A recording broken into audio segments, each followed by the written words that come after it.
రహితా చంపే నిన్ను నా దోషమే కదా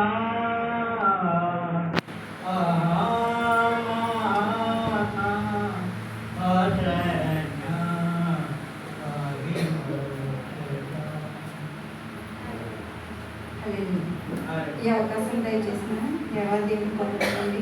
పాస్టర్ గారికి పాస్టర్ గారికి వందనాలు, సంఘస్థులందరికీ వందనాలండి.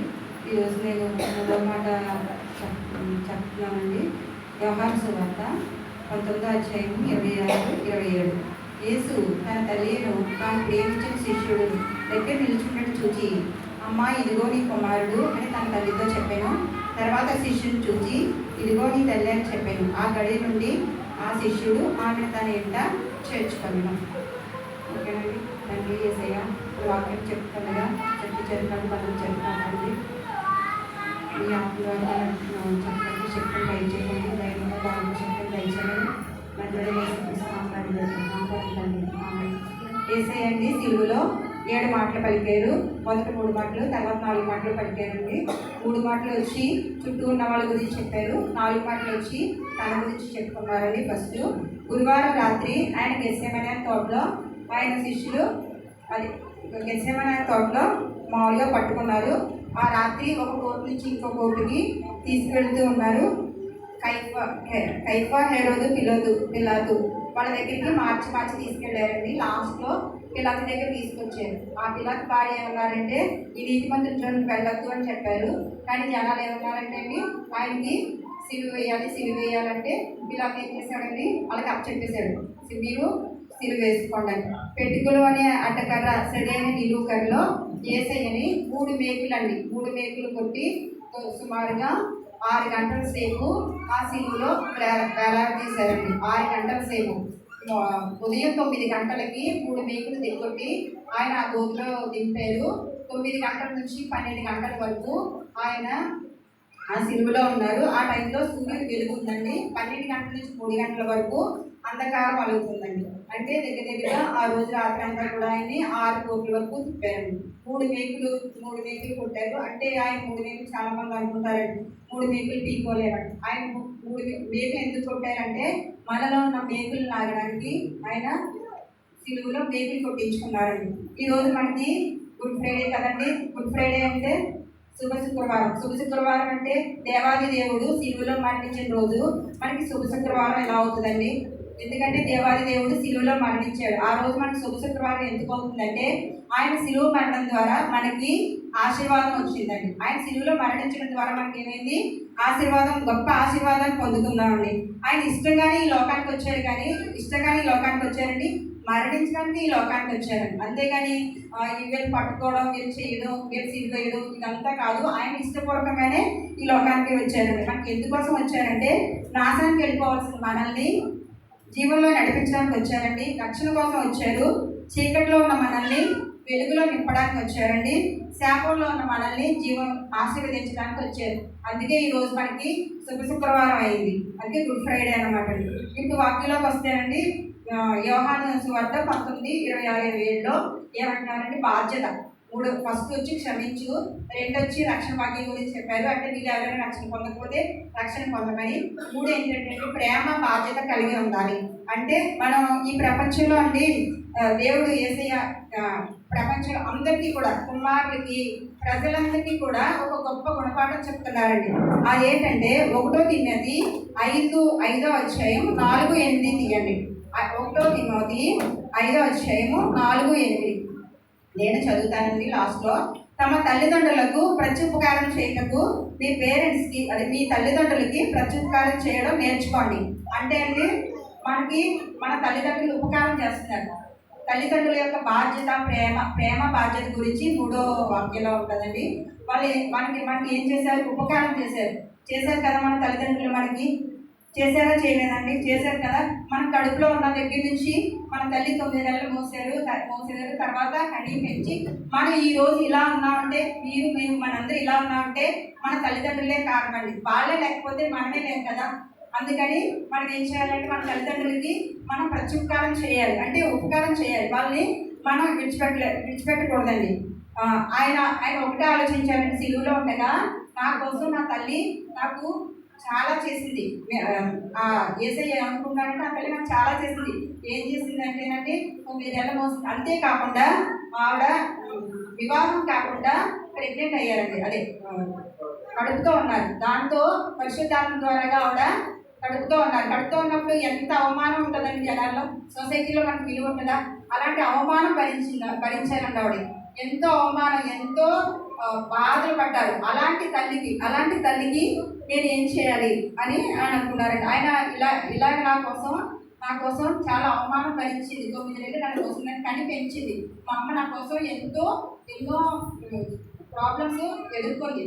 అలాంటి తల్లికి నేను శిలువ మరణంలో పొందేటప్పుడు నేను విడిచిపెట్టకూడదు అని చెప్పేసి ఆయన ఏమనుకున్నారంటేనండి, ముదిమి ఎందుకు తల్లిని నిర్లక్ష్యం చేయకు అంటే, మన ముదిమి అంటే చివరి ఏజ్లో ఉన్నప్పుడు, ఏజ్ అయిపోతున్నప్పుడు నీ తల్లిని నీవు నిర్లక్ష్యం చేయకూడదు.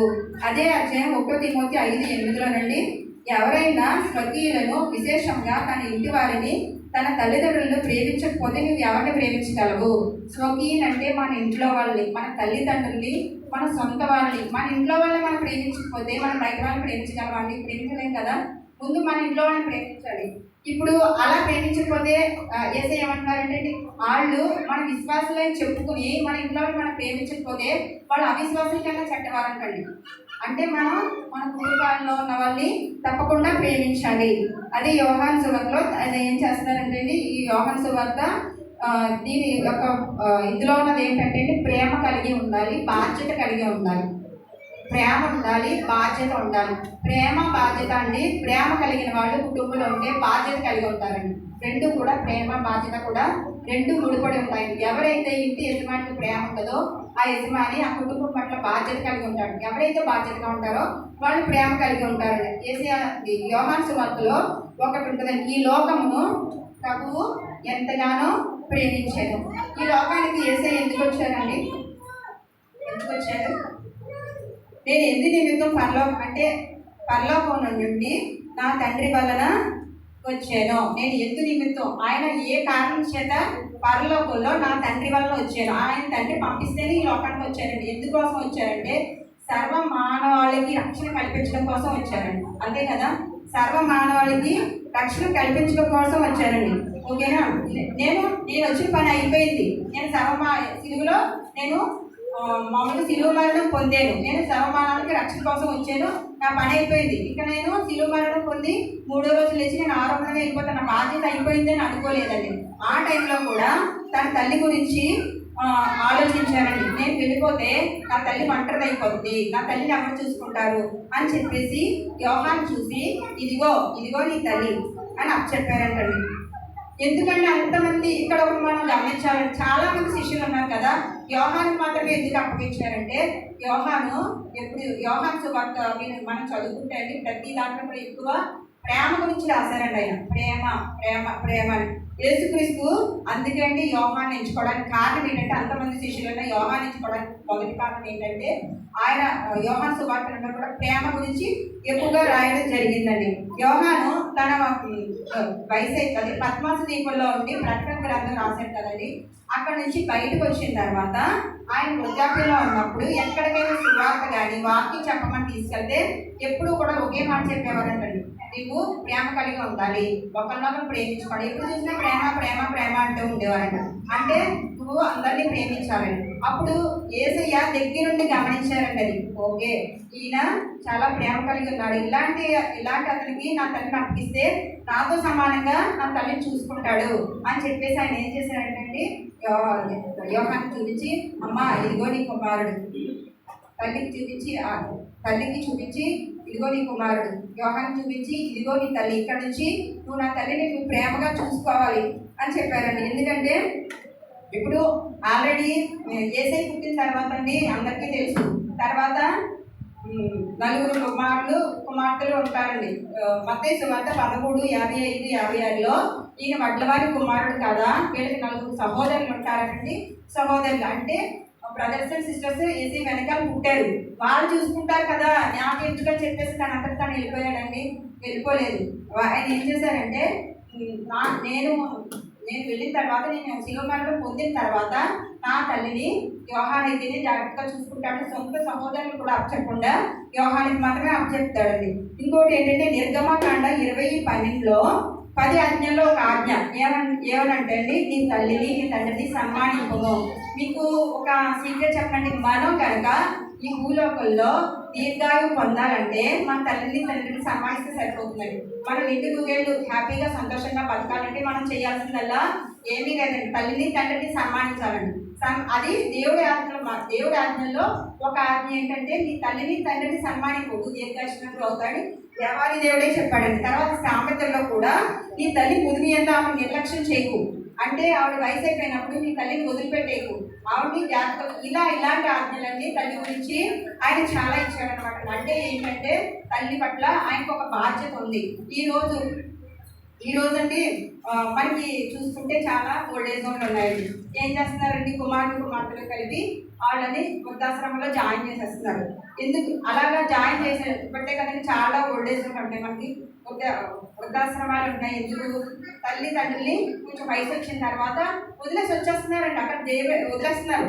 కానీ వాళ్ళ బాధ్యత వాళ్ళు చనిపోయేంత వరకు కూడా వాళ్ళ బాధ్యత ఏంటంటే మనమే చూసుకోవాలి. ఇది ఏం చెప్తున్నారంటే అండి, 3వ వాక్యం ద్వారాగా యేసయ్య మనందరికీ ఏం చెప్తున్నారంటే, ప్రియమైన సహోదరులారా, మీరు మీ తల్లిదండ్రుల ఎలా ప్రేమ బాధ్యత కలిగి ఉండండి. మీరు మీ తల్లిదండ్రులు విడిచిపెట్టకండి, మీరు ప్రేమ కలిగి ఉండండి, అంటే జాగ్రత్తగా చూసుకోండి అని మన యేసయ్య ఈ రోజు మనకు చెప్తున్నాడండి. మనం ఏం చేయాలి, మన తల్లిదండ్రుల్ని గౌరవించాలండి. వాళ్ళని గురి వచ్చే వరకు కూడా లాస్ట్ వరకు కూడా మనమే చూసుకోవాలండి. ఎవరికి కూడా పొరపాటు కూడా మనం ఓల్డేజ్లో జాయిన్ చేయకూడదండి. ఒకవేళ వాళ్ళే మనం వదిలి వెళ్ళిపోతున్నారనుకోండి, మేమే వెళ్ళిపోతాం అంటే ఏం అర్థం, మనం సరిగ్గా చూసుకోకపోతేనే వాళ్ళు వెళ్ళిపోతారు, అంతే కదా. మనం బాగా చూసుకుంటే వాళ్ళు ఎందుకు వెళ్ళిపోతారంటే వెళ్ళరు కదా, వాళ్ళని మనం జాగ్రత్తగా చూసుకోవాలండి. ఇప్పుడు మనం అందరం ఉన్నాం, మనకి అందరికీ పిల్లలు ఉన్నారు కదండి. ఆ పిల్లలు మనం వదిలేస్తామా, వదలం కదా. వాళ్ళు ఏం చేస్తాం, మనం చక్కగా వాళ్ళ కోసం పొద్దున సాయం దాకా కష్టపడతాం.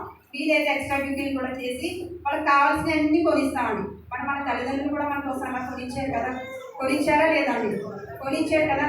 అదేవిధంగా మన పిల్లలు మనం ఎలా చూసుకుంటామో మన పేరెంట్స్ కూడా మనం అలాగే చూసుకున్నారా లేదా. అలాంటి పేరెంట్స్ అలాంటి తల్లిదండ్రుల మీద నువ్వు ఎంతవరకు బాధ్యత కలిగి ఉన్నావు, ఓకేనా. నాకు చాలా తక్కువ వస్తుంది, నాకు సరిపోవట్లేదు అని చెప్పేసి వాళ్ళు ఓల్డేజ్లో చెప్పేసి పిల్లల్ని పెంచుకుంటారండి. అది అయితే మరి యేసయ్య కూడా అండి లాస్ట్లో శిలువ మరణం పొందుతూ చాలా బాధలో ఉన్నాడు. ఆ టైంలో నాకు ఎందుకులే, నా తండ్రి నన్ను ఒక పని మీద పంపించాడు, నా పని అయిపోయింది, నేను వెళ్ళిపోతాను, నా తల్లి ఎలా పోతే పోయింది, వాళ్ళకి కుమారులు ఉన్నారు కదా, కుమార్తెలు ఉంటారు కదా, చూసుకుంటారులే అని అనుకున్నాడండి. ఆ సమయంలో కూడా శిలువ మరణం పొందుతూ కూడా తన తల్లి గురించి ఆలోచించాడండి. ఈ 3వ మాట ద్వారా చెప్పేది ఏంటంటే మనం కూడా మన తల్లిదండ్రుల గురించి ఆలోచించాలండి, ఓకేనా. తర్వాత ఏంటంటే ఇప్పుడు శిలువ మరణం అయిపోతుందండి. శిలువ మరణం పొందుతున్నప్పుడు ఏంటంటేనండి ఆ దగ్గరికంట తల్లిదండ్రులు రానివ్వరంటండి. అదొక భయంకరమైంది. ఆ సమయంలో ఆయన తల్లిగారు ఆయన ఎంతో ప్రేమించి కొడుకు ఇలా శిలువ మరణం పొందుతున్నాడు దగ్గరికి వచ్చిందంటండి. ఆ దగ్గరికి వచ్చినప్పుడు ఆ తల్లిని చూసి, తాను ప్రేమించిన తల్లిని చూసి, నా తల్లి నాకు ఇంత ప్రేమిస్తుంది, నేను ఇవి విడిచి వెళ్ళిపోతున్నాను అని చెప్పేసి యోహానికి పిలిచి నా తల్లిని జాగ్రత్తగా చూసుకో అని చెప్పాడంటండి. ఆయన శిలువ మరణం పొందుతూ కూడా ఆయన వెళ్ళిపోతూ కూడా తల్లి బాధ్యత వేరే వాళ్ళకి అప్పచెప్పి పెడతారు. కానీ మనం ఉండి కూడా మన తల్లిదండ్రుల్ని మనం వదిలేస్తున్నామా లేదా. చాలా మంది వదిలేస్తున్నారు కదండి, వదిలేస్తున్నారా లేదండి. ఒక కుమారుడు ఏం చేశాడంటే ఫస్ట్ టైంలో తల్లిని ఇప్పుడే వస్తానని చెప్పేసి వదిలేసి వెళ్ళిపోయాడంటండి. ఏంటి, ఆవిడ ఆస్తంతా రాయం చేసుకుని వదిలేసి వెళ్ళిపోయాడు. ఆవిడ అలా ఎదురు చూస్తానే ఉంది, ఎప్పటికీ రాలేదండి. రాకపోతే ఏంటంటే నాకు భార్య బిడ్డలు ఉన్నారు, నాకు చాలు, ఆవిడ ఎలా పోతే అలాగే పోతే నాకు ఎందుకు అని చెప్పేసి అలాగే రేపు పొద్దున్న మన పిల్లలు కూడా మన గురించి ఆలోచిస్తారు అని ఆలోచించుకోవాలి కదండి. కాబట్టి యేసయ్య 3వ మాట ద్వారా మనకి ఏం చెప్తున్నారంటే ప్రేమ కలిగి ఉండాలి, బాధ్యత కలిగి ఉండాలి. ఈ ముదిగి వయసులో ఈ తల్లిని నువ్వు నిర్లక్ష్యం చెయ్యొద్దు, ఓకేనా. ఇప్పుడు ప్రేమగా చూసుకోవాలి. తల్లి తండ్రి అందరినీ కూడా ఆ వయసులో ఉన్న వాళ్ళు అందరినీ కూడా మన ఇంట్లో పెద్ద వయసులో వాళ్ళు ఉండొచ్చండి, అమ్మమ్మలు ఉండొచ్చు, నాన్నమ్మలు ఉండొచ్చు, ఎవరినైనా సరే ఈ చివరి ఏజ్లో నువ్వు వదిలిపెట్టద్దు, వాళ్ళని జాగ్రత్తగా చూసుకోవాలి. ఇది మనకి చెప్తున్నారండి. చెప్పిన తర్వాత ఇంకొకటి కూడా అండి, ప్రేమ బాధ్యత బంధుత్వం. ఎవరైతే 2 కొరింథీయులు 5:17 అండి, ఎవరైతే క్రీస్తునందు ఉన్నారో వాళ్ళు నూతన సృష్టి అండి. ఒకరోజు ఏసై గారిని అది అలా ఏదో టిష్యూ దగ్గర ఇలా కూర్చుని ఉండగా తల్లి కుమారులు వస్తారండి. ఎవరో చెప్తారంట, మీది అమ్మ తల్లి సహోదరులు వచ్చారంటే ఆయన ఒకటే మాట అంటాడంటండి, నా నా వాక్యం విని దాన్ని గైకొని దాని ప్రకారం నడుచుకునేవాడే నా తల్లి తండ్రి. అంటే వాళ్ళ తల్లిని సహోదరుని ప్రేమించలేదని కాదని వాళ్ళని ప్రేమించాడు, కానీ ఆయన వాక్యం విని ఆ వాక్యానుసారం నడుచుకునేవాడు ఇంకా ఎక్కువగా ప్రేమిస్తాడంటండి. ఆయన ఏంటంటే నూతన బంధుత్వం కూడా, అంటే ఎవరైతే మనం ఆయన ఆజ్ఞ విని, అంటే ఆయన ఆజ్ఞ అంటే మన తల్లిని విడిచిపెట్టకుండా ప్రేమ బాధ్యత కలిగి ఉంటామో వాళ్ళని ఆయన తల్లి సహోదరుల కన్నా కూడా ఇంకా ఎక్కువగా చాలా ఎక్కువగా ప్రేమిస్తాడంటండి. ఆయన ఏం చెప్పారంటే దీనికి 3వ మాటలో ప్రేమ కలిగి ఉండాలి, బాధ్యత కలిగి ఉండాలి, సంబంధం అంటే మంచి బంధుత్వం కలిగి ఉండాలి. చిన్న స్టోరీ చెప్పి ముగిస్తానండి. ఒక తల్లి కుమారుడు ఉంటారండి. ఆ భర్త ఉండడు ఆవిడకి. ఆ అబ్బాయి చాలా బాగా చదువుకుంటూ ఉంటాడు. హైయర్ ఎక్కువ చదువులు కానీ సిటీకి పంపిస్తుందండి తల్లి. ఇక్కడ కూలి పని చేసుకుని డబ్బులు ఇచ్చి పంపిస్తుంటే ఇక్కడ ఉన్నప్పుడు బాగానే ఉండేవాడండి. అక్కడికి వెళ్ళిన తర్వాత ఆ డబ్బులన్నీ కూడా క్లబ్లకి వెళ్ళిపోవడం, ఇష్టం వచ్చినట్టు సినిమాలు చూడటం, ఇలా చేస్తూ వేస్ట్ చేస్తూ ఉండేవాడు అనమాట. వాక్యాన్ని విడిచిపెట్టేశాడు, అన్ని విడిచిపెట్టేశాడు. ఇష్టం వచ్చినట్టు తిరుగుతూ ఉంటే ఆవిడ అనుకుందంటే నా బిడ్డ బాగా చదువుకుంటాడు, బాగా పెద్దవాడు అవుతాడు, ప్రవేశకుడు అవుతాడు. ఒకసారి సడన్ గా వచ్చిందంటాడు. వస్తే ఆ అబ్బాయి ఏం చేస్తున్నాడంటే రూమ్ నిండా సినిమా కోసం ఇష్టం వచ్చినట్టు పాడైపోయి ఉన్నాడండి. ఆ తల్లి చాలా బాధపడిందంటే బయటకు వచ్చి చాలా బాధపడుతుంటే ఈ అబ్బాయి అనుకున్నాడంటే ఇంకా మా అమ్మ తెలిసిపోయింది నా గురించి, ఇంక డబ్బులు పంపించిందంటే ఒకటే అన్నదంటే, కుమారుడా ఇది నువ్వు చేసేది చాలా తప్పు, తెలియక పాపం చేస్తే పర్లేదు, తెలిసి కూడా నువ్వు పాపం చేస్తే నీకు డబల్ పనిష్మెంట్ ఇస్తాడు. ఇక్కడ నుంచి అని జాగ్రత్తగా ఉండాలి. ఒక సిలువలో వేలాడే ఒక ఫోటో ఆయనకి ఆ అబ్బాయికి ఇచ్చేసి వెళ్ళిపోయిందంట. వెళ్ళిపోయిన తర్వాత ఆయన ఏం చేశాడంటే సినిమా హౌస్కి పక్కనే ఆ తల్లి ఆ ఏసై సిలువలో వేలాడే ఫోటో కూడా పెట్టుకుని డైలీ చూస్తూ ఉండేవాడంటండి. అయ్యో ఏసై చాలా పరిస్థితులు కదా, ఈ ఫోటోలు పక్కన ఉండకూడదని చెప్పేసి ఒక మార్పు వచ్చింది. ఆ సిలువలో వేలాడుతున్న ఆ ఫోటోని ఆ ఏసైని చూసాక ఒక మార్పు ఏంటంటే సినిమా ఫోటోలన్నీ తీసేసాడండి. కొన్నాళ్ళు పోయిన తర్వాత ఆయన ఇంకో మార్పు వచ్చింది. నా తండ్రి నా కోసం ఇంత ప్రేమ చూపించాడు, నా పాపాల కోసం ఇంత సిలువలో మరణం చెందాడు అని చెప్పేసి ఒకరోజు పశ్చాత్తాపడి మోకాళ్ళు వేసి ఏసయ్యా నన్ను క్షమించు, నేను చాలా తప్పు చేశాను, నా తల్లిని నిర్లక్ష్యం చేశాను, నీలో కూడా దిగజారిపోయాను, నన్ను క్షమించు అని తల్లికి కూడా ఫోన్ చేసి అమ్మ నన్ను క్షమించు, నేను ఎప్పుడు కూడా ఇలా చేయను, నేను ఇక్కడ నుంచి శ్రద్ధగా చదువుకుంటాను. అంటే ఏసయ్య ప్రేమ ఆయనలోకి రాబట్టి అది చూస్తూ ఉండడం వల్ల నా కోసం నా తండ్రి ఇన్ని కష్టాలు పడ్డాడు, నేను నా తల్లి ఇంత కష్టపడి చదివిస్తున్నప్పుడు నేను ఏ తప్పు చేయకూడదని చెప్పేసి ఆయన పశ్చాత్తాపడి మార్పు చెంది అక్కడ నుంచి బుద్ధిగా ఉన్నాడటండి. ఇప్పుడు ఇక్కడున్న అందరికీ చెప్పేది ఏంటంటే మన ప్రేమ కలిగి మన తల్లి పట్ల మన ఇంట్లో ఉన్న పెద్దవాళ్ళ పట్ల ప్రేమ కలిగి ఉండాలి, బాధ్యత కలిగి ఉండాలి. ఈ తల్లిని తండ్రిని కూడా సన్మానిస్తే మీరు ఈ భూమిలో దీర్ఘాయులు అవుతారని యేసయ్య 3వ మాట ద్వారా మాట్లాడుతున్నారండి. ఇచ్చిన వాటి దేవుడు ఇచ్చినాక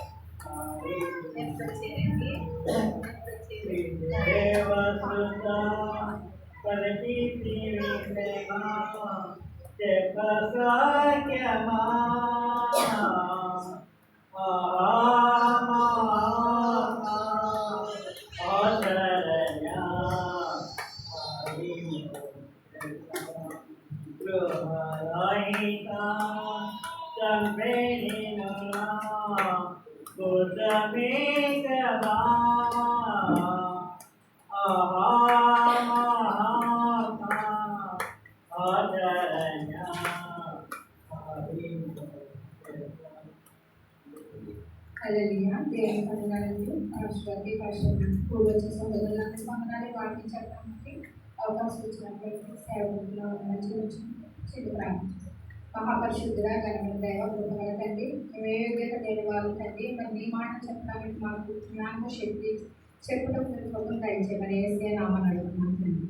చాలా సమయం తక్కువ ఉంది కాబట్టి నేను 10 నిమిషాల్లో ముగిస్తానండి. దేవుని పొందనాలి. ఇక్కడ మార్కు సువార్త 15వ అధ్యాయంలో 33 నుంచి 37 వచనాల వరకు కూడా ప్రభువారు సిలువేస్తున్నారు. ఏది లమా సబక్తా అంటూ ఆయన యొక్క బాధను తండ్రి నుంచి ఆయన పొందిన ఎడబాటు కొరకు ఎడబాటు ఒక తండ్రి బిడ్డ నుంచి ఎలా ఎడబాటు పడతారండి? మన బిడ్డలు మనం విడిచిపెట్టగలమా? విడిచిపెట్టినాం. అలాగే ఆయన ప్రియ కుమారుడు అంటే ఆయన ఎంత ఆనందించే కుమారుడు ఈ లోకానికి మన కోసం పంపించారు ప్రభువారు. పంపించినప్పుడు ఆయన 3.5 సంవత్సరాలు అద్భుతాలు చేశారు, అనేకమైన అవమానాలు పొందారు. 30 సంవత్సరాలు కూడా బిడ్డగా ఉన్నారు. ఇక్కడ ప్రభు చెప్తున్నారు ఏం మాట అంటే, ఇక్కడ ఏది ఏది లామా సబక్త అంటే ఇది ఒక అరబిక్ పదం అండి. ఇక్కడ ఇంచుమించు ఆయన 3 గంటలకి ఆయన సిలువేశారు. సిలువేసినప్పుడు ఆయన పడ్డ శ్రమ, ఎవరైనా సరే సిలువేస్తే ఎంత బాధపడతారంటే పెద్ద పెద్ద కేకలు వేస్తారు, పెద్ద పెద్దగా అరుస్తారు. తట్టుకోలేనటువంటి బాధ, ఎవరి చేతుల్లో చిన్న గాయం అయితేనే మనం తట్టుకోలేము. మేకులు కొట్టి ఎలా ఉంటుందండి ఊహించండి. అన్నటువంటి అంత బాధ వేదన పడ్డాడు ఆయన. ఇక్కడ ఏది ఏది రామ సబక్తాన్ని అడిచినప్పుడు అందరూ కూడా ఏలియా ప్రవక్తగానే వస్తున్నారేమో, అయ్యో ఏలియా వచ్చి సిరువు దింపుతారేమో యేసు ప్రభు అనే కూడా అని అందరూ అనుకున్నారంట. ఏలియా రాదు, ఎందుకంటే ఆయన మన కోసం, మన పాపాల కోసం ఆయన సిలువయాగం అయ్యడానికి లోకానికి వచ్చారు.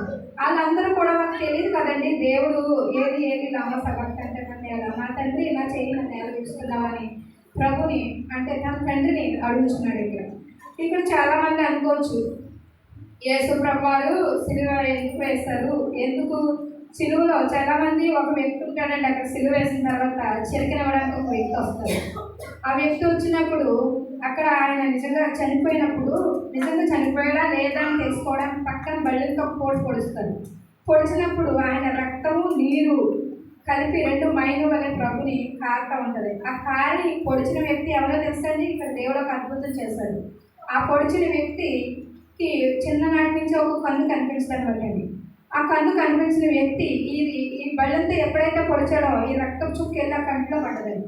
పడ్డ వెంటనే ఆయన కంట్లోంచి చూపు ఆయన స్వస్థత పొందగలిగాడు. అంటే 53లో కూడా నా దెబ్బల చేతను స్వస్థత పొందుతున్నామని ప్రభు చెప్తున్నాడు. చెప్పడానికి మనం చదవడానికి టైం లేదు కాబట్టి నేను చెప్పేస్తున్నాను మీకు త్వరగా. అంటే కనుబొమ్మ మీద ఒక యేసుప్రభు వారి రక్తం చుక్క పడితేనే ఆయన స్వస్థత కలిగింది. అంటే ఆయన చనిపోయి కూడా ఒక వ్యక్తిని స్వస్థపరిచారండి. చూసారా ఆయనలో ఉన్నటువంటి గొప్పతనం, ఆయన రక్తంలో ఉన్నటువంటి పరిశుద్ధత అటువంటిదండి. కానీ దేవుడు మనం తెలుసుకోవాల్సింది ఏంటి, ఆయన మన కోసం ఇంత త్యాగం చేసిన దేవుడిని మనం మర్చిపోకుండా ఆయన పాపాలని ఈ 40 రోజులు సిలువ ధ్యానం చేస్తూ మనం ఆయన్ని తలుచుకుంటూ ఆయన కొరకు మనం చాలామంది వచ్చారు, కొంతమంది రాలేకపోయారు. దేవుని పాటలు పాడుకుంటూ ఆయన చూసి ఎక్కువ దగ్గరికి మనం దేవుడితో దగ్గర సంబంధం కలిగి ఉన్నామని.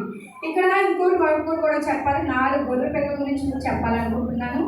ఇక్కడ ఏంటంటే అవ్వ ఆద అంటే ఆది తల్లిదండ్రులు మనకి వాళ్ళు అవ్వ కూడా చేసిన పాపానికి కుండిపైకి వెళ్ళిపోయినప్పుడు సిగ్గు దాచుకోవడానికి వాళ్ళు వెళ్ళినప్పుడు అక్కడ ఒక గొర్రెపిల్ల ఉంది, వధించారు. ఆ వధించిన గొర్రెపిల్ల ఎవరండి, మన యేసు ప్రభువారే. అలాగే అబ్రహాం గారు తన కుమారుని బలిగా ఇవ్వడానికి మోరియా పర్వతం దగ్గరికి వెళ్ళినప్పుడు అక్కడ కూడా ఒక గొర్రెపిల్ల పొదలో ఉంది. ఆ గొర్రెపిల్ల ఎవరో తెలుసండి, మన యేసు ప్రభువారే.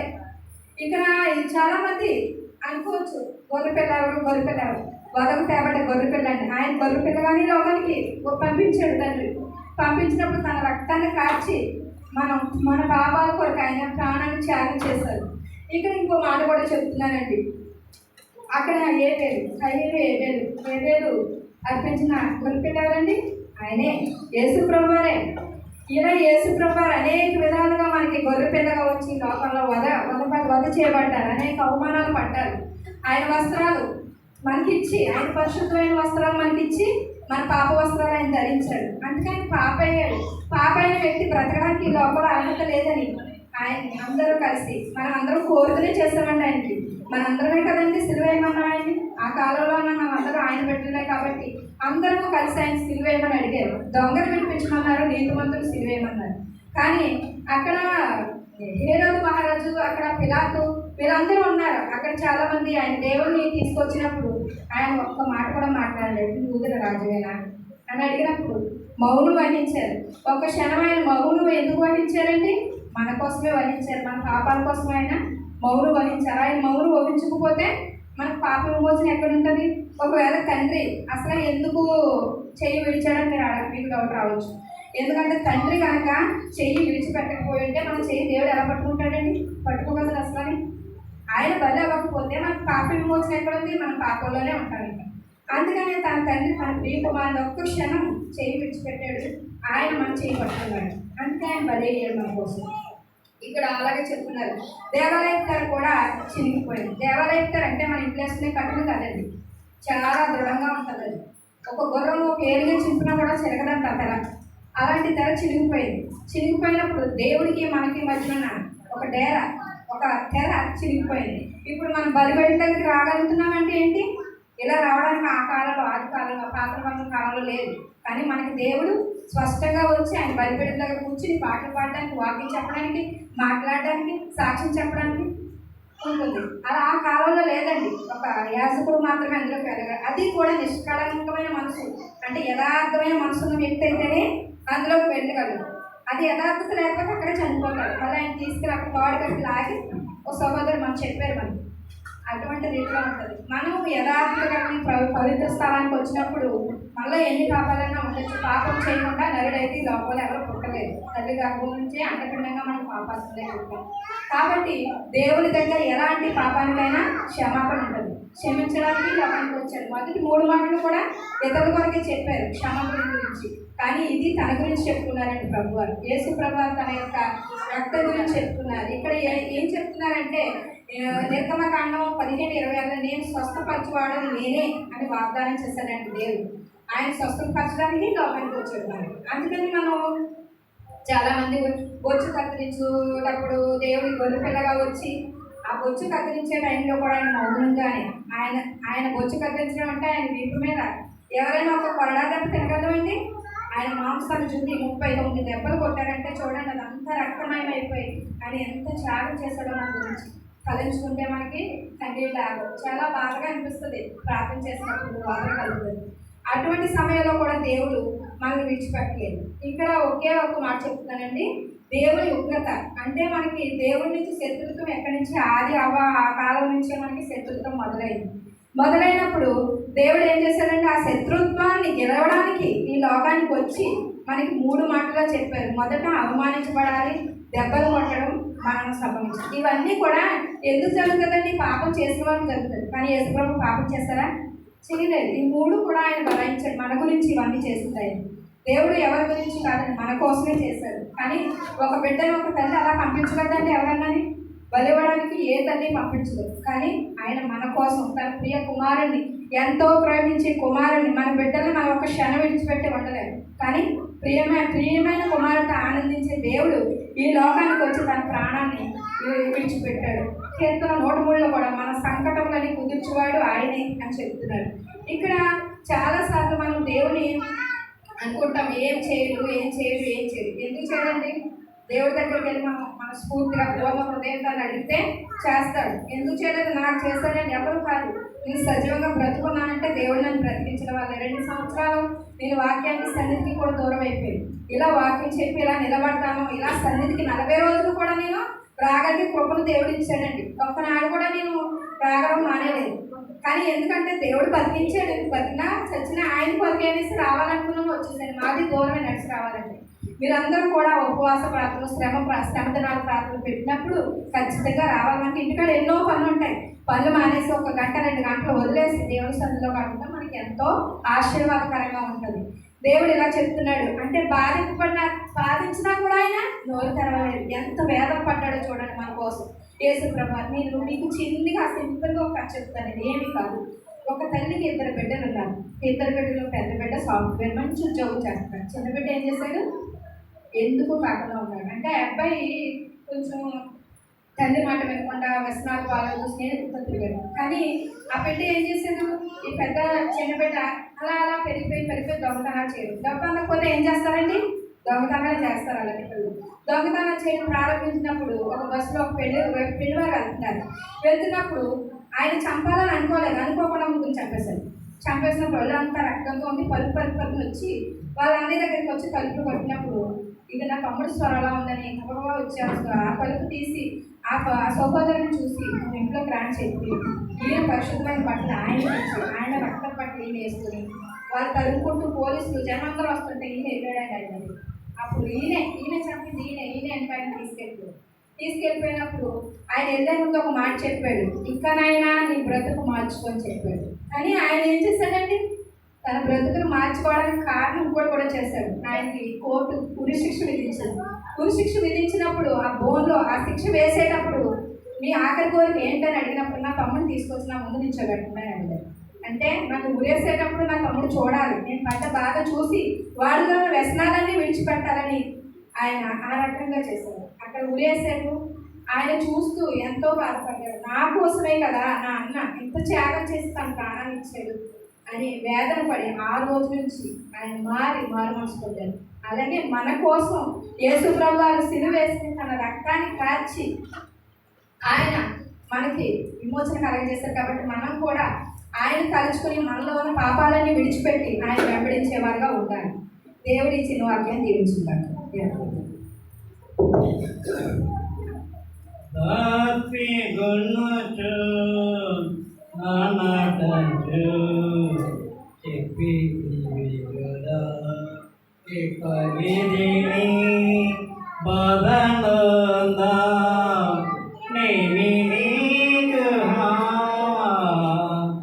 ఆహా మహా ఆశర్య అవిమోచక గృహరహిత చంపిని రుణా దోషమే గదా ఆహా మహా ఆశర్య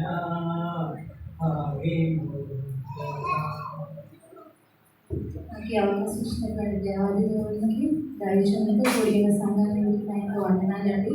అందరూ ఒక్కసారి హృదయపూర్వకంగా దేవునికి హల్లెలూయా చెప్దామండి. హల్లెలూయా. ఒక్కసారి స్వరం పైకి వచ్చి చెప్దామండి. హల్లెలూయా. ఇప్పటి వరకు యేసు ప్రభు గారి శిలువలో పలికిన 4 మాటలు మనం ధ్యానించామండి. ఆయన పలికిన 5వ మాట మనం చూసినట్లయితే పరిశుద్ధ గ్రంథం నుంచి యోహాను రాసిన సువార్త 19వ అధ్యాయము 28వ వచనం. యోహాను సువార్త 19వ అధ్యాయము 28వ వచనం. అటు తరువాత సమస్తమును అప్పటికి సమాప్తమైనదని యేసు ఎరిగి లేఖనము నెరవేరినట్లు నేను తప్పికొనుచున్నానెను. మనం ఇక్కడ చూసినట్లయితే ఆయన తప్పికొనుచున్నానెను అంటే కొంత సమయంలో కొంతసేపట్లో ఆయన శిలువలో తన ప్రాణం పెట్టబోచున్నారు. ఆ సమయంలో కూడా దేవుడికి నిజంగా దాహం అనేది వేస్తున్నారు కదా. మనం చూసినట్లయితే ఇప్పుడు వేసవకాలం కాబట్టి మనం ఇప్పుడు మందిరానికి వచ్చిన వెంటనే కూడా చాలామంది మనం మంచినీళ్ళు తెచ్చుకుంటాము. అదేవిధంగా మన యొక్క దప్పిక అనేది మనం తీసుకుంటాం. కానీ కొంతసేపట్లో ఆయన దేవుడు మన యొక్క పాపం నిమిత్తం ఆయన ప్రాణాన్ని శిలువలో పెట్టబోచుంది. కానీ ఏమంటున్నారండి, దాహం కొలుచున్నాను అని చెప్తున్నారు. అంటే నిజంగా యేసుప్రభు గారు ఆ సమయంలో మంచినీళ్ళు తాగి తన యొక్క ప్రాణాన్ని బ్రతికించుకున్నామనే తలంపుతో ఆయన ఉన్నారా అంటే లేదండి.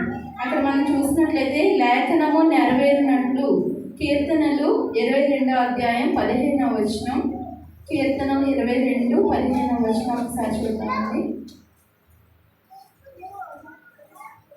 నా బలము ఎండిపోయి చిల్లా పెంకుల వలె ఆయను, నా నాలుక నా దవడను అంటుకొని ఉన్నది. ఇక్కడ మనం చూసినట్లయితే నా బలము ఎండిపోయి చిల్ల పెంకు వలె ఆయను, నా నాలుక నా దవడను అంటుకొని ఉన్నది. ఇది లేఖనం నెరవేరినట్లు అంటే దేవుడు ప్రవచన రూపంగా ఇక్కడ మనకు తెలుస్తుందండి. అదేవిధంగా మనం చూసినట్లయితే కీర్తనలు 69వ అధ్యాయము 21వ వచనము. కీర్తనలు 69:21. ఇది ఒక మెసానిక్ సాంగ్ చెప్తారండి. అంటే ప్రవచనాత్మక కీర్తన మాట. అంటే యేసు ప్రభు గారు శిలువలో వేయబడక ముందు 1000 సంవత్సరాల ముందు దావీదు మహారాజు యొక్క కీర్తన రాశారండి. కీర్తనలు 69:21వ అధ్యాయం. వారు చేతులు నాకు ఆహారంగా పెట్టిరి, నాకు జబ్బులైనప్పుడు చెరకు త్రాగనిచ్చిరి. వారు చేతుని ఆయనకి ఆహారంగా పెట్టారు. అదేవిధంగా తప్పి అయినప్పుడు చిరుకను ఆయనకి ఇచ్చినట్లుగా మనం చూస్తున్నామండి. అంటే ఇక్కడ మనం చూసినట్లయితే దేవుని యొక్క దాహం దేనికోసం అని మనం మొదటిగా గ్రహించాలంటే నశించిన దానిని వెతికి రక్షించకు. ఈ లోకంలో మనం చూసినట్లయితే ఇంకా అనేక మంది దేవుని యొక్క రక్షణను తెలుసుకోలేకుండా అన్యజనుల వల్ల జీవిస్తున్నారండి. వారందరూ కూడా రక్షణ పొందాలి అనే దాహం కలిగి యేసయ్య జీవించినట్టుగా మనం చూస్తున్నాం. అక్కడ మనం చూసినట్లయితే యోహాను సువార్త 4వ అధ్యాయంలో ఒక సమరయ స్త్రీతో యేసుప్రభు గారు మాట్లాడతారు. ఆయన యొక్క కాన్వర్సేషన్ అంటే తనతో మాట్లాడే ముందు కూడా ఆయన ఫస్ట్ మాట్లాడింది ఏంటంటే నాకు దాహంలోకి ఇమ్ము అనేసి మాటలు ఆయన మొదలు పెడతారు అనమాట. అంటే అక్కడ నిజంగా ఆయన దాహం మిస్ కాదు, కానీ ఆ యొక్క స్త్రీ యొక్క జీవితాన్ని ఆయన తనకు మళ్ళీ తెలియచేసి తనలో ఉన్న పాపాన్ని ఆవిడ ఒప్పుకొని అక్కడ ఏం చెప్తారంటే ఆయన నేను నీకు జీవజలాలు ఇస్తాను అనేసి ఉంటుంది. వాక్యంలో కూడా మనం చూసినట్లయితే తప్పికొని వాళ్ళారా నా యొద్దకు రండి నేను మీకు జీవజలాన్ని ఇస్తాను అనేసి దేవుడు చెప్తారు. అంటే మరి యొక్క దాహాన్ని తీర్చే దేవాది దేవుడికి ఆ సమయంలో సిలువలో ఎందుకు దాహం వేసింది అంటే అది ఆత్మీయంగా మనం చూసుకున్నట్లయితే నశించే దానిని వెదకి రక్షించడానికి యేసయ్య దాహం కలిగినట్లుగా మనం తెలుసుకుంటాండి. ఇప్పుడు మనం చూసినట్లయితే సైంటిఫిక్గా ఆ యొక్క సిలువలో యేసయ్య 2 చేతులు కూడా లాగి వెనక్కి పెట్టి మేకులు కొడతారు. మనం కొంతసేపు ఆరాధన చేసినప్పుడు కూడా చేతులు పైకి ఎత్తమంటే 2 నిమిషాలు 3 నిమిషాలు ఎత్తుతాం, కానీ అంతకు మించి ఎత్తి ఉంచగలమండి? ఎక్కువసేపు మనం చేతులు పైకెత్తితే కనుక మనకి కూడా దాహం అనేది వేస్తుంది అన్నమాట. సో ఆ విధంగా అక్కడ ఆయన దప్పికొన్నట్లుగా మనం చూస్తున్నాం. రెండవది ఏంటంటే కూడా మన అందరి హృదయాల్లో యేసయ్య జీవించాలన్నమాట. ఆ దాహం ఏంటంటే నేను దప్పికొంచున్నాను అంటే పాపంతో నిండిపోయిన మన జీవితాలను ఆయన మార్చాలనుకుంటున్నారంటే ఒకసారి పాపం చేసి మనం తప్పిపోయి ఉన్నాం అంటే యేసయ్య దగ్గర మనం ఒప్పుకోవాలన్నమాట. మళ్ళా అదే పాపంలో మనం పడిపోయి మళ్ళీ బాహాటంగా యేసయ్యని సిలువ వేయడానికి మనం ముందుకు వెళ్ళకూడదండి. ఈ యొక్క మాటలో ఉన్న పరమాత్మ ఏంటి అంటే కనుక మొదటిగా నశించిన దానిని ఆయన రక్షించడానికి దాహం కలిగి ఉన్నారు. ఆయన పని చేసి వెళ్ళి ఉన్నారు. ఇప్పుడు ఆ పని ఎవరికి అప్పించారంటే ఏర్పరచబడిన సంఘంలో కూర్చున్న మనందరం కూడా మన చుట్టూ కూడా అనేక మంది నశించిపోతూ ఉంటారండి. అటువంటి వారి కోసం మనం ప్రార్థన చేయాలి, వారందరినీ కూడా దేవుని మందిరానికి నడిపించాలి. అదేవిధంగా మన హృదయంలో దేవుడిని మనం నిలుపుకొని జీవించి ఉండాలి. మనకు దేవుడు ఎన్నో అవకాశాలు ఇస్తూ ఉంటారు, కానీ మనం దాన్ని సద్వినియోగపరచుకోలేము. ప్రార్థనకు వచ్చినంతసేపు మన దైవం మన భక్తి మన ముక్తి అన్నట్టుగా ఉంటుంది. మనం ఒక్కసారి సన్నిధి నుంచి బయటకు వెళ్ళాలంటే మళ్ళీ లోకంతో మామూలుగానే ఉంటుంది పరిస్థితి. కానీ ఆ విధంగా మనం జీవించకూడదు. మనకు అవకాశం ఉన్నప్పుడల్లా ఇక్కడ ప్రేయర్స్ ఏర్పాటు చేసినప్పుడు వాటిని మనం సద్వినియోగం చేసుకోవాలి. యేసయ్య ఏ విధంగా అయితే దప్పికొని ఉన్నారో అటువంటి దాహం తీర్చేవారిగా మన అందరం కూడా మనం మందిరానికి వచ్చి ప్రార్థన చేసుకుని మన జీవితాన్ని సరి చేసుకుని ఆయనకు అనుగుణంగా ఆయనకు అనుకూలంగా ఈ లోకంలో మన జీవితాన్ని నడిపించుకోవాలి. దేవుడి మాటలు దీవించుకుందాం. శ్రమ ప్రమాద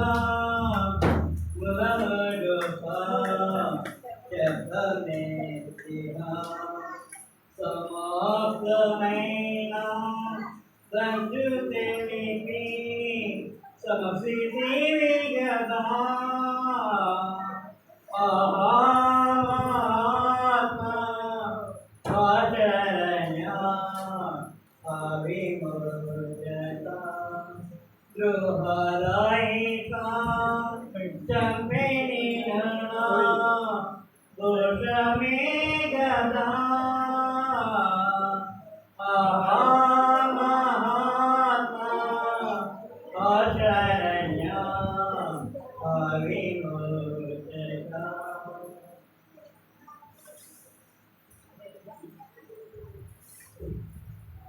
హల్లెలూయా. ఈ శుభ శుక్రవారంలో వచ్చిన వాక్యం చెప్పే అవకాశం ఇచ్చినటువంటి ప్రభుకి అలాగే మాస్టర్ గారికి నా వందనాలండి. ఇక్కడ కూడి వచ్చిన మీ అందరికీ కూడా నా యొక్క వందనాలు. ప్రభు సిలువలో పలికిన 6వ మాట సమాప్తమైనది. చిన్న ప్రార్థన. ప్రభువా, ఈ సమాప్తమైనది అనే మాట గురించి నాన్న మేమందరం మాట్లాడుతుండగా ప్రభు మా అందరితో కూడా మాట్లాడమని యేసు నామములో అడుగుతున్నాను తండ్రి. ఆమేన్. ఈ సమాప్తమైనది అనే మాటకి ఇంకొక మంచి పదం శ్రేష్టమైన మాట. ఇంకా అర్థమయ్యేలా చెప్పాలి అంటే పని ముగించబడింది. ఇది ఒక విజయోత్సవ కేక. అంటే యేసయ్య ఆ యొక్క సిలువలో కేక వేస్తున్నప్పుడు విజయం సాధించాను అని సంతోషంతో వేస్తున్నటువంటి కేక. చూడండి, ఫర్ ఎగ్జాంపుల్ ఉదాహరణగా తీసుకుంటే ఇల్లు ఒక మేస్త్రి లేదంటే ఒక కూలి ఇల్లు కట్టడం ముగిసిన తర్వాత మీరు నాకు అప్పగించిన బాధ్యత ముగిసింది అని చెప్పడం మనం చూస్తూ ఉంటాము. అలాగే ఆర్టిస్ట్ అంటే పెయింట్ వేసే వాళ్ళు కూడా అన్నీ అయిపోయిన తర్వాత మీరు నాకు అప్పగించినటువంటి బాధ్యత ముగిసింది అని చెప్పడం చూస్తూ ఉంటాం కదండి. అలాగే యోహాను సువార్త 19:30లో కూడా యేసు ఆ చిరక పుచ్చుకొని సమాప్తమైనదని చెప్పి తల వంచి, ఇక్కడ యేసు ప్రభు వారు కూడా సమాప్తమైనదని ఆ చిరక పుచ్చుకొని చెప్పటం మనం చూస్తూ ఉంటాం కదండి. ఈ యొక్క సమాప్తమైనది అనే మాటను 4 రకాలుగా వర్ణించవచ్చంట. ఒకటి నెరవేర్చబడింది, అంటే తండ్రి ప్రభు మీద పెట్టినటువంటి బాధ్యత నెరవేర్చబడింది. అంటే పరమ తండ్రి యేసుక్రీస్తు మీద ఏదైతే పని పెట్టారో అదంతా కూడా నెరవేర్చబడింది. రెండవది తీర్చుట, అంటే ధర్మశాస్త్ర విధానాలు తీర్చబడ్డాయి. యేసుక్రీస్తు ప్రభు వారు సిలువలో ఆ కార్యం చేశారు. మూడవదిగా చెల్లించుట, విమోచన క్రయధనం చెల్లించబడింది. యేసుక్రీస్తు ప్రభు వారు సమస్త మానవాళి మీద ఉన్న పాపపు యొక్క క్రయధనాన్ని చెల్లించారంటండి. చూడండి, పూర్వదినాల్లో ఆ యొక్క బానిసల్ని విడిపించడానికి వెండి బంగారాలు ఇచ్చి విడిపిస్తూ ఉండేవాళ్ళు. అయితే యేసయ్య మనలను ఆ యొక్క సాతాను యొక్క బంధకాల నుంచి, పాపం యొక్క బంధకాల నుంచి ఆయన స్వరక్తమును ఇచ్చి మనల్ని విడిపించారండి. మనం వెండి బంగారముల చేత విడిపింపబడలేదు, కానీ ఆయన నిష్కలంకమైన పరిశుద్ధమైన క్రీస్తు రక్తము చేత మనమందరం కూడా విడిపించబడ్డాము. నాలుగవదిగా చాలించుట, లోక పాపము ఈ రోజున యేసయ్య శిలువ మీద కొట్టివేసి మనుషుల మీద ఉన్న పాపాన్ని తీసివేసే కార్యక్రమం సమాప్తమైంది. చూడండి, ఈ 4 మాటలు నిజమే కదండి. యేసయ్య ఈ లోకంలో ఆయన పొందినటువంటి మరణము చాలా ప్రత్యేకమైనది. ఆయన పొందినటువంటి బాధ, శ్రమలు ఈ లోకంలో ఎవ్వరు కూడా పొందలేదని మనం చెప్పవచ్చు. ఆయన్ని కొరడా దెబ్బలతో చాలా కొట్టారు కదండి. ఆ యొక్క రోమన్ కొరడాలు ఎలా ఉంటాయి అంటే ఇనుముతో చేయబడి ఆ యొక్క అంచులు వచ్చేసి జంతువుల ఎముకలు ఏవైతే ఉంటాయో ఆ ఎముకలతో సూదిగా చేయబడి ఉంటాయంట. ఒక్క కొరడా దెబ్బ వేసిన వెంటనే ఒక్క కొరడా దెబ్బకి 16 చోట్ల గాయమవుతారంటండి. అలాంటిది ఒకటి తక్కువ 40, అంటే 39 కొరడా దెబ్బలు, ఒక్కొక్క దెబ్బకి 16 చోట్ల గాయం అవుతూ ఉంది. 20 కొరడా దెబ్బలు నడుము మీద మాత్రమే కొట్టాలంటండి, మిగతా 19 ఎక్కడైనా కొట్టుకోవచ్చంట. ఆ యొక్క వేదన భరిస్తూ ఆ యొక్క శ్వేత గ్రంథాల్లో నుంచి వచ్చేటటువంటి ఆయన చెమట కూడా రక్తంగా మారిపోతుందంటండి. చూడండి, జర్మనీ ప్రాంతంలో ఒక తల్లి కొడుకు ఉండేవాళ్ళు. తల్లి పని నిమిత్తమై కొడుకుని ఇంట్లో వదిలేసి బయటికి వెళ్ళింది. ఏం జరిగిందో, ఎలా మంటలు అంటుకున్నాయో తెలియదు, కానీ ఆ యొక్క ఇంటికి మంటలు అంటేసుకున్నాయి. ఆ యొక్క తల్లి వచ్చి చూసినప్పటికీ ఇల్లంతా కాలిపోతూ ఉంది. తన యొక్క కొడుకుని కాపాడుకోవటానికి ముందుకు వెళ్తూ ఉంటే అక్కడ ఉన్నటువంటి జనాలందరూ కూడా ఆవిడ పట్టేసుకుంటున్నారంటండి. ఆ యొక్క తల్లి ముందే కన్న కొడుకు చనిపోతూ ఉంటే ఆ యొక్క ప్రాణం విలవిలలాడిపోతూ ఉందంట. ఆ యొక్క చెమట కూడా ఒక రక్త రూపంలో ఆవిడకి వచ్చేస్తుందంటండి. అంత వేదన ఆవిడ భరిస్తుంది. అలాగే యేసు ప్రభు వారు కూడా ఆ యొక్క వేదన అంతా కూడా భరిస్తూ ఆ యొక్క వీధుల్లో రక్తాన్ని చిందిస్తూ, చూడండి, ఒకవేళ ప్రభు ఆ యొక్క పరమ తండ్రిని వేడుకుంటే వాళ్ళు అక్కడ ఉన్న వాళ్ళందరినీ కూడా శపించేస్తారు కదండి. కానీ ఆయన మౌనంగా ఉండిపోయారు. ఎందుకు అంటే మనల్ని కూడా రక్షణలోకి నడిపించాలి అని. చూడండి, యెషయా గ్రంథము 53వ అధ్యాయము 5వ వచనం ఒకసారి చదువుతారా? యెషయా 53:5. మన అతిక్రమ క్రియలను బట్టి అతడు గాయపరచబడేను, మన దోషములను బట్టి నలుగుగొట్టబడేను, మన సమానార్థమైన శిక్ష అతని మీద పడేను, అతడు పొందిన దెబ్బల చేత మనకు స్వస్థత కలుగుతుంది. గాయపరచబడ్డాడు, నలగొట్టబడ్డాడు, శిక్ష చేత విధింపబడ్డాడు, అలాగే దెబ్బలు కూడా పొందాడు. అన్ని కూడా సంపూర్ణంగానే తీసుకున్నాడండి. ఆ యొక్క సంపూర్ణంగానే సిలువను మోసారు, సంపూర్ణంగానే నొప్పిని భరించారు, సంపూర్ణంగానే ఆఖరి రక్తపు బొట్టు వరకు కూడా ఆయన చిందించాడు. ఒక చేప ఈ విధంగా సాక్ష్యమిస్తుందంటండి. సముద్రం అంతా కూడా ఉప్పుతో నిండిపోయి ఉన్నా, ఆ ఉప్పు నీటిలో నేను బ్రతుకుతూ ఉన్నా, ఆ ఉప్పు మాత్రం నాకు అంటకుండా నేను బ్రతకగలను, మీకు ఆహారం అవుతున్నాను, దేవుడు నాకు చెప్పిన పనిని నేను పూర్తి చేస్తాను. మీరు ఈ లోకంలో పాపం ఉందని తెలిసి కూడా ఆ పాపాన్ని మీరు అంటుకోకుండా నాలా బ్రతకగలరా అని ఒక చేప సాక్ష్యం ఇస్తుందంటండి. నిజమే కదండి. రక్షణ పొందాను, ప్రాయశ్చిత పడ్డాను, మారు మనసు పొందాను అని అంటున్నారా? మంచిదే, కానీ ఆ రక్షణ వెనకాల ఆ ప్రభు చేసినటువంటి ఒక త్యాగాన్ని మనం ఎప్పుడైనా గుర్తించగలుగుతున్నామా? ఆల్రెడీ ఎన్నో మేలులు ఆయన ద్వారా పొందేసుకొని ఉంటాము. ఏదైనా ఒకటి ఆలస్యం అవుతూ ఉంటే మాత్రం దేవుడు నాకేం చేశారు, నాకేమి చేయలేదు అని తిరిగి లోకంలో కలిసిపోతూ ఉంటాం కదండి. అలా కాదండి. ఆయన్ని ఒకవేళ రక్షణ మార్గం పొందితే కనుక ఆయన ఇచ్చినా ఇవ్వకపోయినా కలవరకు కూడా ఓర్పుతో సహనముతో ఆయన్ని కలిగి ఉండాలి. ఈ సమాప్తమైనవి అనే మాటలు ఏ విషయాలు ముగిశాయి అని ఆలోచన చేస్తే 2 విషయాలు ముగిసిపోయాయంటండి. ఆయన పొందినటువంటి శ్రమలు, హింసలు, నిందలు, అవమానాలు అన్నీ ముగిసిపోయాయంట. 2వ ప్రాముఖ్యమైన విషయం ఏంటంటే ఆయన ఈ లోకానికి ఏ పని నిమిత్తమై వచ్చారో ఆ పనంతా కూడా సంపూర్తి చేసేసారంట. ఆయన ఒక గొప్ప పని చేయడానికి వచ్చారు. ఆ పని ఏంటంటే మనుషులమైన మనందరినీ కూడా రక్షణలోకి నడిపించాలి అని. కానీ ఆ పని అంత సులభం కాలేదంటండి. ఆయన గొప్ప శ్రమల గుండా వెళ్ళాల్సి వచ్చిందంట. యేసుక్రీస్తు ప్రభు వారు ఈ భూమి మీదకి రావడానికి ఆయన ముందు ఒక 2 చాయిసెస్, ఒక 2 ఎంపికలు కనుక ఆయన ముందు పెడితే ఆయన ఏమి ఎంపిక చేసుకున్నారో ఒకసారి చూద్దామా? మొదటిదిగా ఉన్నత స్థానంలో, అంటే మనందరి మీద పై స్థానంలో ఉండాల్సిన ఆయన తనకు తాను తన స్థాయిని తగ్గించుకొని మనుషులమైన నీ కోసం నా కోసం దాసుని స్వరూపాన్ని ధరించారండి. మనమైతే తగ్గించుకుంటున్నామా? తగ్గించుకోవాలంటే చాలా బాధపడిపోతూ ఉంటాం కదా. 2వదిగా మహిమ కావాలా, సిగ్గు కావాలా అంటే నాకే మహిమ, ఘనత, ప్రభావం నాకు వద్దు, మహిమ అంతా కూడా పక్కన పెట్టేస్తాను, నా ప్రజల కోసం నేను సిగ్గుపడతాను అని ఈ భూమి మీదకు వచ్చి ఆయన సిగ్గు, అవమానాలు ఆయన పొందారండి. 3వదిగా ఆ యొక్క రాజ్యంలో ఆయనకు సిలువ వేసే వాళ్ళు ఎవ్వరూ లేరండి. ఆయనకి వ్యతిరేకంగా మాట్లాడే వాళ్ళు కూడా ఎవ్వరూ లేరు. సుఖమైన జీవితం, కానీ నాకు వద్దు ఆ సుఖమైన జీవితం, నేను నా ప్రజల కోసం నొప్పిని తీసుకుంటాను అని భూమి మీదకి వచ్చి నొప్పిని ఆయన తీసుకున్నారండి. 4వదిగా ఆ యొక్క రాజ్యంలో ఆ యొక్క సెలవులతో అనునిత్యం పొగడ్తలు, కానీ నాకు వద్దు ఆ పొగడ్తలు నన్ను చెప్పేసి ఆయన అవమానాలు, ఈసరింపులు, చీత్కారాలు, నిందలు ఆయన తీసుకున్నారండి. చివరిదిగా ఆ యొక్క రాజసింహాసనం మీద కిరీటం పెట్టుకొని కూర్చోవలసిన ఆయన నాకొద్దు ఏ కిరీటం నేను పక్కన పెట్టేస్తాను, నా ప్రజల కోసం సిలువను మోస్తాను అని చెప్పేసి భూమి మీదకి వచ్చి మనందరి కోసం సిలువను మోసారండి. ఎందుకంటే ఇవన్నీ ఎంపిక చేసుకుంటున్న సమయంలో ఆయన మనస్సులో మనం అందరం ఉన్నాము. నేను ఎంత దూరమైనా వెళ్తాను, కానీ నా మానవాళి రక్షణ నాకు కావాలి అని ఏదైతే సాధించాలి అనుకున్నారో అదంతా కూడా పనంతా కూడా సాధించేసి ముగించేశారండి.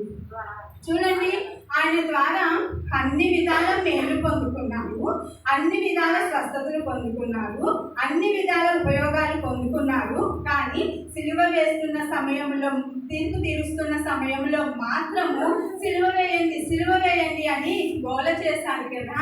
అప్పుడు యేసయ్య నేను వీళ్ళకి ఇన్ని చేశాను కదా, అయినా కూడా నా మీద నిందలు వేస్తున్నారే, ఇలాంటి వాళ్ళ కోసమా నేను ఎందుకు సిలువ యాగం చేయాలి, నేను ఎందుకు అవమానాలు భరించాలి, నేను ఎందుకు ఆ యొక్క నొప్పిని భరించాలి, నేను ఎందుకు రక్తము చిందించాలి అని అనుకొని ఉంటే ఈరోజు ఆయనతో పాటు నిత్య రాజ్యంలో కలిసి ఉండే అవకాశము కానీ మన పాపాలకి క్షమాపణ ఏది కూడా మన ముందు ఉండేది కాదండి. చనిపోతూ ఉంటే ఆ యొక్క నరకంలోకి వెళ్ళిపోయి కాలిపోతూ ఉండాల్సిందే. కానీ ప్రభు అలా చేయలేదండి. ఆ యొక్క సుఖాన్ని, సౌఖ్యాన్ని పక్కన పెట్టేశారు, మంచివన్నీ కూడా విడిచిపెట్టేశారు, చెడ్డవి ఎంపిక చేసుకున్నారు. ఏవైతే సాధించాలి అనుకున్నారు అదంతా కూడా సాధించేసి ఫుల్ ఆఫ్ సాటిస్ఫైడ్, సంతృప్తితో, ఎక్కడ కూడా అసంతృప్తి సంతృప్తి లేదంటండి. ఆ యొక్క సంతృప్తితో, విజయోత్సాహంతో, విజయ పేరుతో, విజయానందంతో ఆ యొక్క శిలువ మీద సమాప్తమైనదని కేకవేసి మరణానికి తన ప్రాణాన్ని అప్పచెప్పుకున్నాడండి.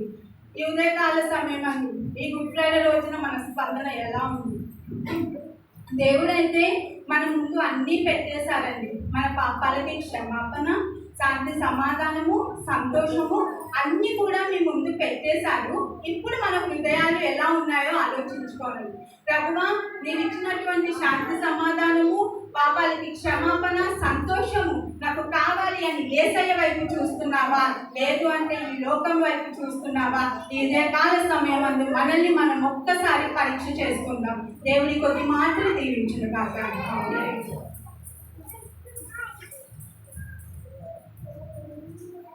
అప్పగించు తండ్రి నీకు మహామహిమను గొప్పగా తంబు చేసి కూలిపోతివా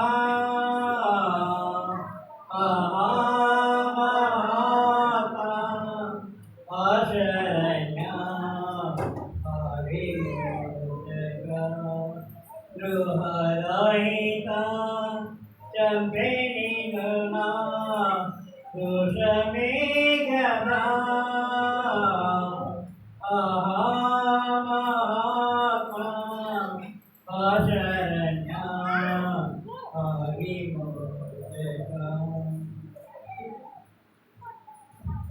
వేస్తున్నానండి. అందరికీ వందనాలు. చిన్న ప్రార్థన. పరిశుద్ధ మమ్మల్ని మీకే వందనాలు చూపిస్తాను. ఇది మన remove word madam plus word madam plus delivery your word madam. Thank you. అవును పైన 7వ లూకాసు వార్త 23:46.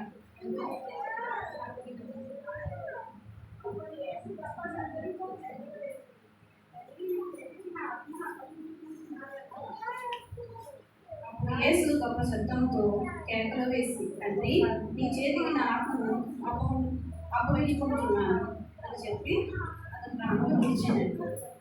ఈ మాటకి అర్థం ఏంటండి? ఈ మాటకి అర్థం ఏంటంటే విజయం అండి. ఇది 7వ మాట చాలా శ్రేష్టమైనదండి.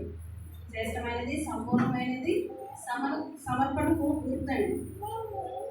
సత్యవాకు మనకు పలికారు కాబట్టి ఈ మాట మనకు నేర్పింది ఏంటంటే ప్రతి పని కూడా మనం ప్రార్థనతో ప్రారంభించి ప్రార్థనతో ముగించాలండి. ఫస్ట్ మాట ఏంటండి? తండ్రి, మీరు ఏదో చేస్తున్నారు, మీరు ఎదుగుతారు కదా, క్షమించండి. లాస్ట్ మాట ఏంటంటే తండ్రి, ఆత్మను అప్పగిస్తున్నాను. సరే, రెండు ప్రార్థనతోనే ప్రారంభమయ్యి ముగుస్తున్నాయి అన్నమాట. ఇక్కడ శిలువ యొక్క మరణము మిగివేయబడినది. అవునా? మరణము ఓడిపోయింది. ఏది గెలిచిందంటే దేవుడు మరణాన్ని జయించాడు కదండి. ఎందుకు? మనకి దేవునితో ఐక్యం చేసుకోవడానికి, ఆయనతో కలిసి ఉండడం కోసం ఆయన ఏం చేశారండి? మరణాన్ని జయించారనమాట. క్రీస్తు విశ్వాసులు మరణంకి ఎలా ఉంటారండి? భయపడతారా? వాళ్ళు పరలోకానికి వెళ్ళడానికి సిద్ధంగా ఉంటారండి. ఎందుకంటే దేవుడితో కలిసి ఉండడానికి అనమాట. రక్షణ పొంది దేవుని యందు విశ్వాసం ఉంచువారు మరణం అంటే తన ఆత్మని దేవునికి అప్పగించుకోవడం అనమాట. ఫిలిప్పీ 1:21 పౌలు ఏం చెప్తున్నారంటే, నా మట్టుకైతే బ్రతుకుట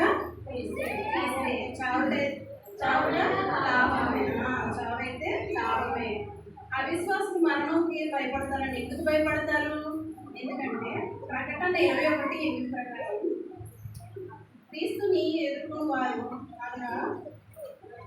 అనగా పిరికివారు, అవిశ్వాసులు, అసహ్యులు, వ్యభిచారులు, మాంత్రికులు, విగ్రహారాధకులు,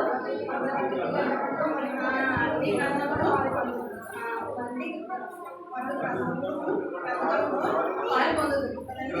ఇది రెండవ మరణం అన్నమాట అండి. వాళ్ళకి మరణం ఉంది కాబట్టి వాళ్ళు భయపడతారు. మనకి మార్గం ఇచ్చేస్తారు దేవుడు. ఇచ్చేసిన వాళ్ళని మనం మరణానికి భయపడతామండి. ఎప్పుడు అని ఎదురు చూసుకుంటాం అనమాట. అదే మనకి అవిశ్వాసానికి తేడా. అందుచేత కొరింథీయులు 1:18 ప్రకారము సిలువ గురించి వార్త నశించు వారికి వెర్రితనముగాను, రక్షించుకోవడం మనకి దేవుని శక్తి అయి ఉన్నదన్నమాట అండి. క్రీస్తు సిలువపై పలికిన మాట ప్రకారము దీనికి చాలా ప్రాముఖ్యత ఉంది కాబట్టి చాలా విలువైన మాట అండి. ఒకరు మరణం ముందు పలికిన మాటలు మనం గుర్తుపెట్టుకుంటాము. మన పెద్దవాళ్ళు మనం చనిపోయారు కాబట్టి వాళ్ళు ఏమైనా లాస్ట్లో మాట చెప్తారు. మనం జాగ్రత్తగా నేను మళ్ళీ సంవత్సరాలు ఉంటానో లేదో అని చెప్పిన మా అమ్మమ్మ చెప్పిన లాస్ట్ వర్డ్స్ అంటే ఇప్పటికి ఇంకా గుర్తున్నాయి. అలాంటి మన వాళ్ళు చెప్పిన ఆఖరి మాటలు మనం పదే పదే గుర్తు తెచ్చుకుంటాం. అలాంటిది క్రీస్తు మన కోసం చనిపోయారు. ఆయన సిలువ మీద పలికిన 7 వాక్యాలు మనం ఎంతలో గుర్తుపెట్టుకోవాలండి. తండ్రి నీ చేతికి ఆత్మను అప్పగించుకున్నాను దానికి శాంతివంతమైన వార్త, విశ్రాంతి అయిన వార్త. కీర్తన 31:5లో దావీదు ఇలాగా ప్రార్థన చేశాడండి. ఆత్మను నీ చేతికి అప్పగించుకున్నాను, యెహోవా సత్యదేవ నన్ను విమోచించేవాడు నీవే అని చెప్పి ఉన్నారనమాట. ఆ రోజు ఆ ఒక్కరోజు సిలువ వేయబడిన ఆ రోజు 33 ప్రవచనాలు అవన్నీ కూడా ఆ రోజు నెరవేరాయి అంటండి. దేవుని గురించి ప్రవచనాలు చెప్పారు కదా, 33 ప్రవచనాలు ఆ ఒక్క రోజున నెరవేరాయి అంటండి. మనము ఏ పని చేసినా ప్రారంభం ఎంత గొప్పగా ఉంటుందో అంతకన్నా గొప్పగా ఉండాలంటండి. ఎందుకంటే మనం క్రీస్తులో ఉన్నాం కాబట్టి. క్రీస్తు జయాశీలుడై తన ఆత్మను దేవుని చేతికి అప్పగించాడు. కొరింథీ 15:55-57లో ఏం చెప్పారంటే జయమంటే మరణము మింగివేయబడను. ఓ మరణమా నీ ముళ్ళెక్కడా, ఓ మరణమా నీ ముళ్ళెక్కడా, మరణము ముళ్ళు పాపము. ఆయనను తన ప్రభు అయిన యేసుక్రీస్తు మూలముగా మనకు జయము అనుగ్రహించుకున్నాడు. దేవుడికి స్తోత్రం కలుగుగాక. క్రీస్తు నందు విశ్వసించిన వారికి మరణము జయించి ఉన్నదండి. పాపము మీద జయం పొంది ఉన్నాము మనం.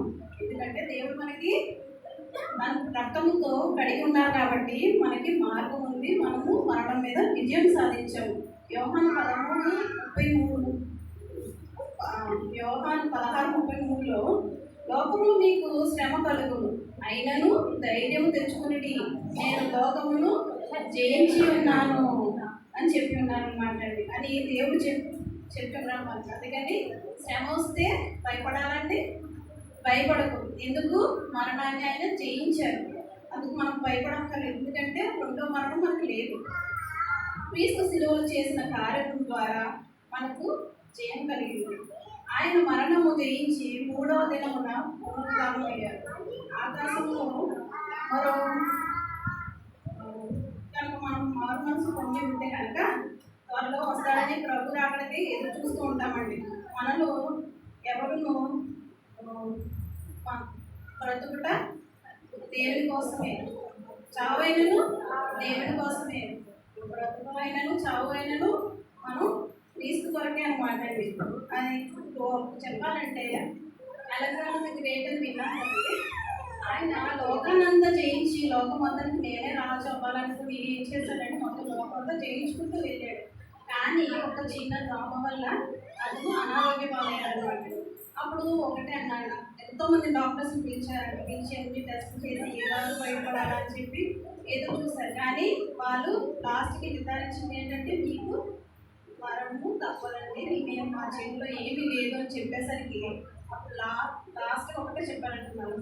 ఏమంటే నేను చనిపోయిన తర్వాత నా అరచేతులు 2 శవపేట నుంచి బయటకు పెట్టండి అని అన్నారంట. ఎందుకంటే నేను వచ్చినప్పుడు ఏం తేలేదు, ఎంత చేయించినా సరే లోకాన్ని చేయించినా సరే నేను ఏమీ తీసుకుని పోవట్లేదు అని చెప్పి అట్లా పెట్టమని చెప్పి అతను శవపేటకి తీసుకుని వెళ్తున్నప్పుడు అతని వెనకాలంతా కూడా అతను సంపాదించిన సమస్త డబ్బుని అన్ని కూడా రోడ్డు మీద వెళ్తామని చెప్పారనమాట. అయినా ఆయన ఏమైనా సాధించగలిగారండి? ఏమీ చేయలేకపోయారు. సంపాదించినంత కూడా వ్యర్థం. కానీ మన క్రీస్తు ఏం చేశారు? మన కోసం సంతోషంగా శిలువ పైన మరణం పొందారు. దేవుడికి మరణం ఉందా అండి? లేదు. కానీ క్రీస్తు శిలువలో ఎందుకు మరణించారు?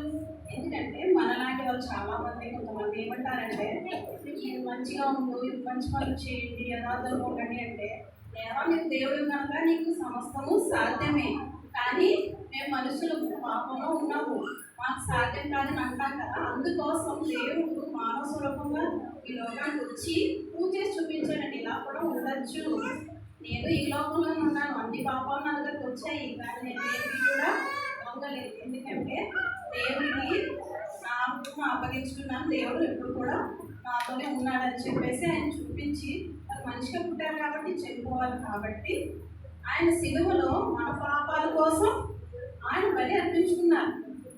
లేఖనాలు నెరవేరాలి కాబట్టి ఆయన్ని అర్పించుకున్నారు. అంతేగాని ఆయన మరణం లేదు. అందుకే 3వ రోజు మళ్ళీ తిరిగి లేచారన్నమాట. అందుకోసము మనం ఏం చేసినా, ఏ పని చేసినా, ఎలా ఉన్నా, ఎక్కడున్నా అన్నీ కూడా లాస్ట్కి చివరికి ఏమవుతామండి? మరణం పొందుతాం. కానీ దానికి మనం ఎలా ఉండాలి?